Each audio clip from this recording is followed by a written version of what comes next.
오늘 함께 보실 하나님의 말씀은 사사기 9장 22절에서 29절 말씀입니다.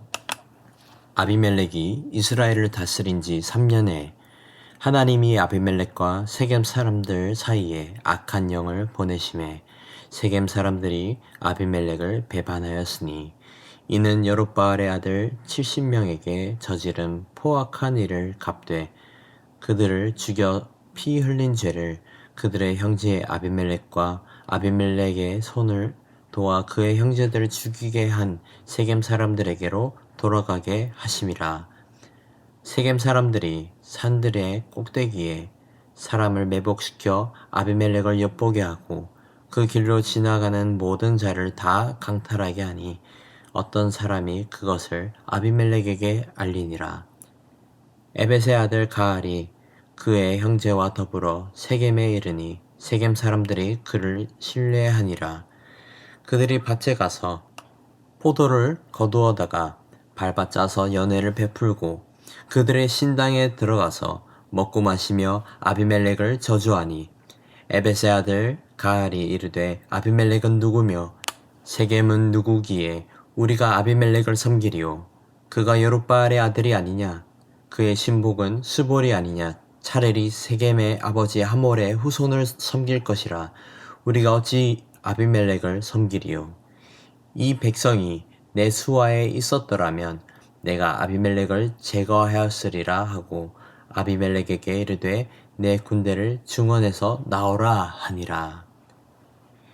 이전 본문에서는 요담은 세겜과 아비멜렉을 향해 그들의 행동이 기드온의 집을 향한 악행이었다면 재앙이 있을 것이라고 저주를 했습니다. 그리고 요담은 광야로 도망쳤습니다. 오늘 본문은 그 이후 아비멜렉의 왕권이 어떻게 몰락하는지 말씀해 주고 있습니다. 오늘 본문을 두 가지 사건으로 요약한다면 이렇습니다.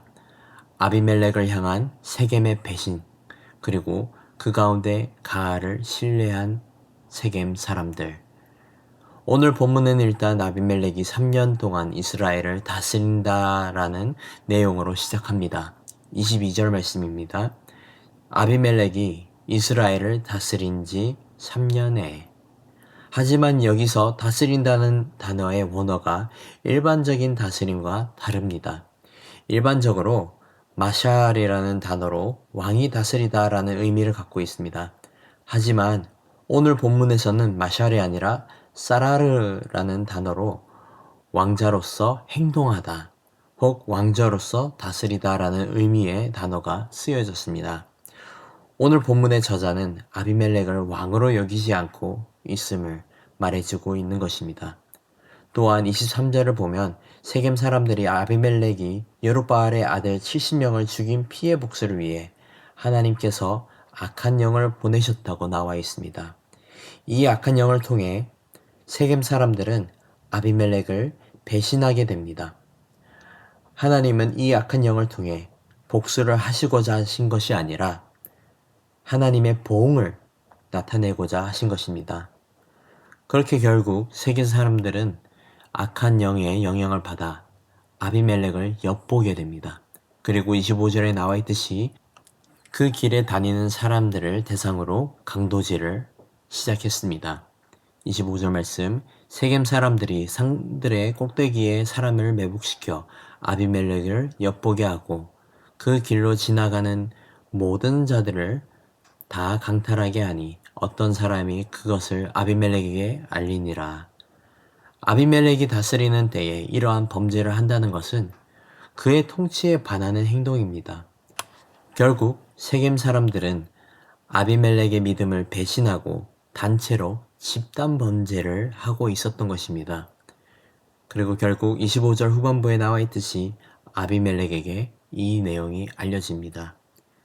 지금까지의 세겜 사람들의 행동은 단순히 반항 수준이었다고 할 수 있습니다. 하지만 두 번째 사건이 일어납니다. 에벳의 아들 가알과 그의 형제들이 세겜 사람들을 만나게 되고 금방 그들의 신뢰를 얻게 됩니다. 이 세겜 사람들은 가을과 함께하는 게 좋아서 그를 위해 새 포도주를 짜서 연회를 열었습니다. 뒤돌아보자면 세겜 사람들은 아비멜렉을 처음 만났을 때도 금방 신뢰하고 그를 받아들였습니다. 또한 이번에 가을이 나타나자마자 똑같이 금방 신뢰를 하고 받아들였습니다. 그리고 아니나 다를까 27절을 보면 그들은 함께 연애를 하고 그 가운데 아비멜렉을 욕하고 저주하고 있었습니다.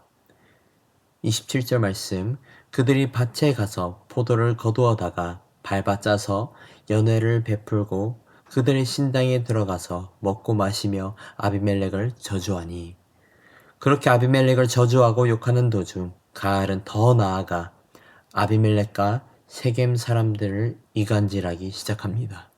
28절입니다. 에벳의 아들 가알이 이르되 아비멜렉은 누구며 세겜은 누구이기에 우리가 아비멜렉을 섬기리요. 그가 여룹바알의 아들이 아니냐. 그의 신복은 스볼이 아니냐.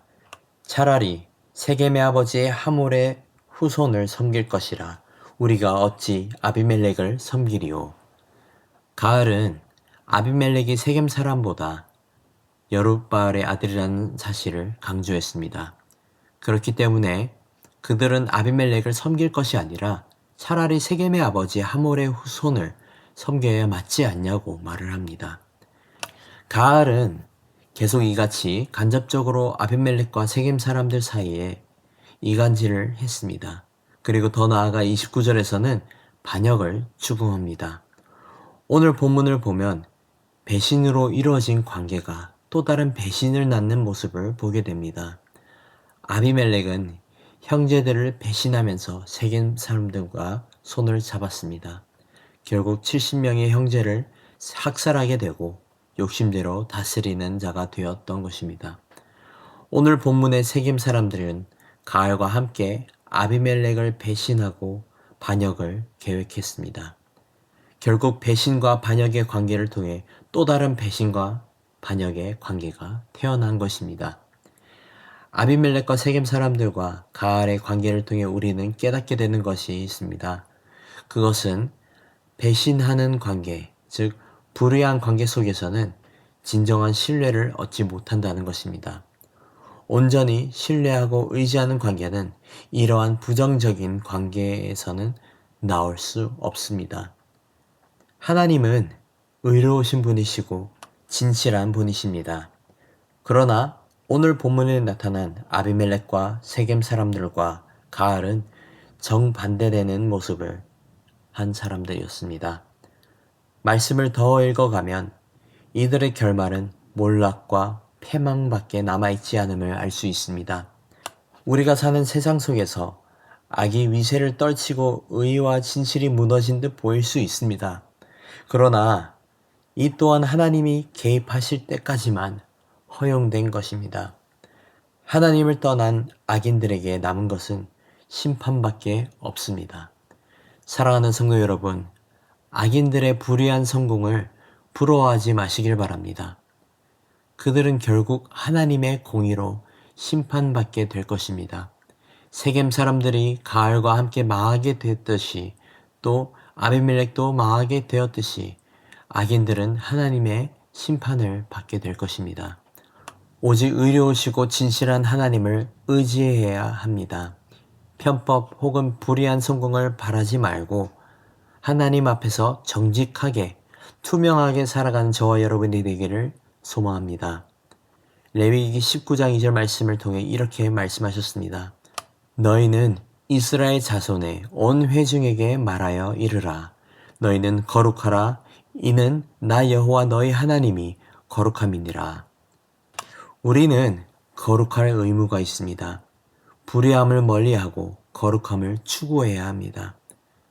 사랑하는 성도 여러분, 거룩하신 하나님을 따라 나의 욕심을 위해 불의한 성공보다 거룩하게 쓰임받기 위해 힘쓰는 저와 여러분이 되기를 축복합니다. 기도하겠습니다. 공의로우시고 의로우신 하나님 아버지 감사합니다. 오늘 말씀을 통해 죄의 열매는 또 다른 죄임을 깨닫게 해주심에 감사드립니다. 아버지, 우리를 불쌍히 여겨주시고 거룩하고 의롭게 살아갈 수 있는 믿음을 허락해 주시옵소서. 오직 믿음으로 주님을 의지하며 주님의 뜻을 구하게 하옵소서. 그리하여서 주님의 기쁨이 되는 삶을 살도록 인도하여 주시옵소서. 공의로우신 주님께 영광 올려드립니다. 복수가 아닌 아버지의 공의로운 보응을 기대하며 살아가게 하옵소서. 감사합니다. 사랑합니다. 이 모든 말씀 살아계신 예수님의 이름으로 기도드립니다. 아멘. 이 시간 말씀을 붙들고 기도하시면서 주간 기도 제목으로 환우들과 섬김 사역들을 위해 기도하시겠습니다. 교회에 편찮으신 성도님들의 영육간의 강건함을 위해 기도해 주시고, 사회봉사 사역과 교회 내의 카페와 주차장 사역 등 모든 섬김 사역들을 위해 기도하시겠습니다. 또 곧 있을 새 생명 축제를 잘 준비하여서 한 영혼 한 영혼을 천하보다 귀하게 여기게 하시어서 그들이 주님께 돌아오는 은혜가 있도록 기도하시겠습니다.